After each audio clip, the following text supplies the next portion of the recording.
আসসালামু আলাইকুম, আশা করি সবাই অনেক ভালো আছেন। তো আপনাদের নতুন আর একটা ভিডিও আপনাদের সাথে শেয়ার করব, তার জন্য লং একটা ভিডিও নিয়ে সবার মাঝে হাজির হলাম। তো ভিডিওতে দেখতে পাচ্ছেন এটা আসলে মহাখালী বাস টার্মিনাল। যারা আসলে উত্তরবঙ্গের যাত্রী, যারা আসলে ঢাকা মহাখালী কল্যাণপুর আশেপাশে থেকে যারা আসলে উত্তরবঙ্গে পাবনা, সিরাজগঞ্জ, বগুড়া, রাজশাহী, নাটোর, জয়পুরহাট, কুড়িগ্রাম এদিকে যারা আসলে চলাচল করেন, তারা আসলে এই বাস টার্মিনাল, যেটা মহাখালী বাস টার্মিনাল, এই নামটা সবাই জানেন, সবাই চিনেন। বিশেষ করে যারা ঢাকায় একটু রেগুলার যাতায়াত করেন, যারা আসলে ঢাকায় চাকরি বাকরি করেন, তারা সবাই জানেন যে মহাখালী বাস টার্মিনাল। তো মহাখালী বাস টার্মিনালে জাস্ট বসেছিলাম ওয়াইফকে সাথে নিয়ে। তো এটা কিছুদিন আগের ভিডিও, যখন আমি আসলে রোজার ঈদের পর যখন আমি শ্বশুরবাড়িতে গিয়েছিলাম ওয়াইফের সাথে, ওয়াইফকে আনতে। তো তখন আসলে ভিডিওগুলো করেছিলাম সবার সাথে শেয়ার করার জন্য, কিন্তু আসলে ব্যস্ততার সময় সব কিছুর কারণে ভিডিওটা শেয়ার করা হয় নাই। তো ভাবলাম আজকে সবার সাথে শেয়ার করা যাক। তো তার জন্য ভিডিওটা সুন্দর করে ভয়েস ওভার করে আপনাদের মাঝে আসলে পোস্ট করে দিচ্ছি। তো এদিকে দেখেন আমার বউ টানটোপলা ব্যাগ কাটটি কাটটি সব নিয়ে আসলে বসে আছে বাসের অপেক্ষায়। তো আমাদের যেহেতু বাস ছিল বিকালের বাস, 3:30টার বাস, তো 3:30টার বাসের অপেক্ষায় বসেছিলাম। তো এখানে দেখেন একতা, ঢাকা, বগুড়া, নওগাঁ। তো মোটামুটি এটা উত্তরবঙ্গের বাস টার্মিনাল, বাস কাউন্টার। এখান থেকে আসলে উত্তরবঙ্গে বাস যায়।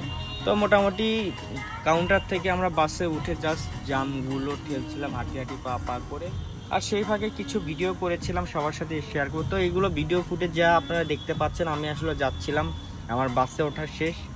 তো বাসে উঠে বাস যখন রানিং, চারপাশে অনেক জ্যাম। আসলে 4টার দিকে অফিসিয়ালি কার্যক্রম স্টপ হয়ে যায়, তখন আসলে রাস্তায় ভিড়, ট্রাফিক জ্যাম একটু বেশি লেগে থাকে।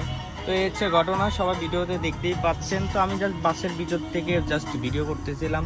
আর ঢাকা শহরে প্রাইভেট গাড়ি অনেক বেশি, সবাই দেখেন ভিডিওতে খেলে প্রাইভেট কার, প্রাইভেট রিক্সা, প্রাইভেট সিএনজি।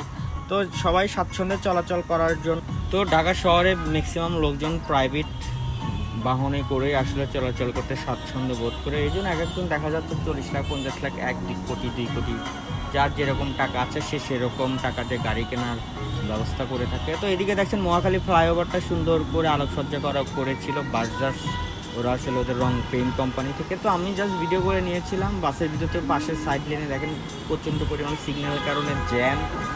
তো সবাই জানেন যে ঢাকায় নারায়ণগঞ্জ, সেখানে আমার শ্বশুরবাড়ি টু আমাদের সিরাজগঞ্জ রোড সলঙ্গা, এই যাত্রাপথে আমাদের বাস যাত্রা করতে হয়। তো আমি যাওয়ার সময় ডাইরেক্ট বাসে করেই চলে যাই। এখানে আমাদের বাসার পাশে হাইওয়ে যেহেতু আছে, এখান থেকে ডাইরেক্ট বাসে করে একদম ডাইরেক্ট সাইনবোর্ড নামানো যায়। কিন্তু আসার সময় আমাকে জাস্ট ডাইরেক্ট বাস যাওয়া যায় না, পাওয়াটা অনেক কঠিন হয়ে যায়, তো ভেঙে ভেঙে আসতে হয়। তো দেন আমার সাইনবোর্ড থেকে মহাখালী গিয়ে সেখান থেকে বাসে উঠে আমাদেরকে এলাকায় চলে আসতে হয়।